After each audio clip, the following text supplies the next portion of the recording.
So this is a show of my and Joseph's devising, although the title Feel Like a Freak was definitely my choosing.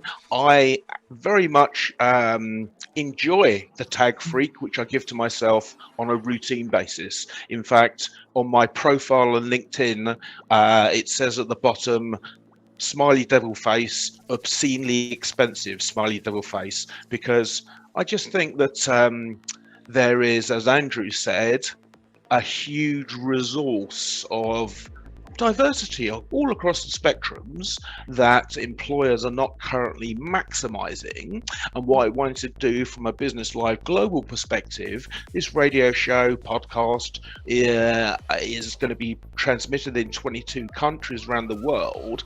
And what I'd like to do through our conversation is resonate with as many of you listening, watching as we can through the stories of our guests. So that's my aim for this. Joseph, what was your motivation? Well, my motivation, I mean, just to give you an idea of my neurodiversity or how I take it though, I have a bit of a love-hate relationship with it.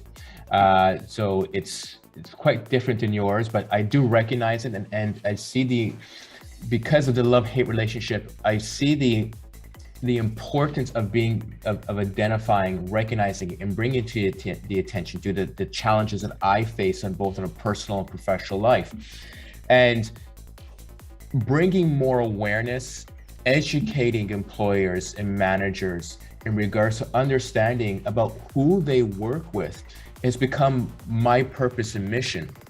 And this is what my business is about, as well as my own personal podcast, and how I try to bring attention and acknowledgement about that. And there's a huge depth of misunderstanding about what neurodiversity is and how to communicate more effectively, and realizing that there's a huge talent pool that either A, they already are employing, or B, that they have been excluding for such a long time, and it's time to change the model.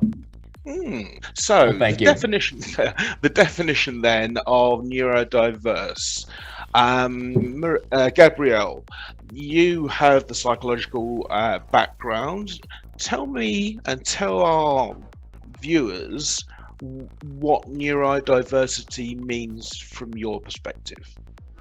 Well, neurodiversity, I think, is one of the most misunderstood terms, and it actually tempts the viewer or the listener to pigeonhole.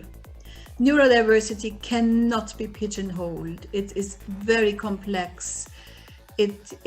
And sometimes it's absolutely misunderstood, because people with symptoms of dyslexia, with symptoms of Asperger's, with symptoms of ADHD must not necessarily be neurodiverse. The difference that might be new to you, Jonathan, yes, but I find it to make it a point to say that here. The difference is in the extreme when it hits you. For example, how do you cope when you feel overwhelmed? What is your attitude towards life, your situation?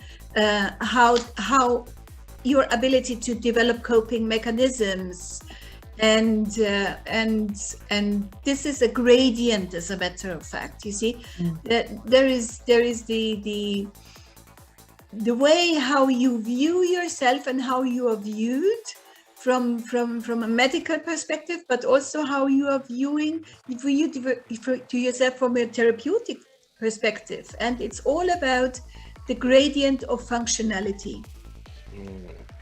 So I invite every participant to look a little bit further, to read a little bit more up into when is it neurodiverse or not, because that would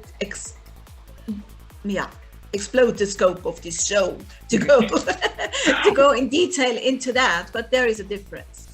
So, and my own take is to share a little bit of my experience with you, and also to help you, because what I met working with many people in that spectrum, I call it neurodiverse spectrum, is to develop the right coping mechanism, or to understand what is normal, and from what perspective do we view norm and normal.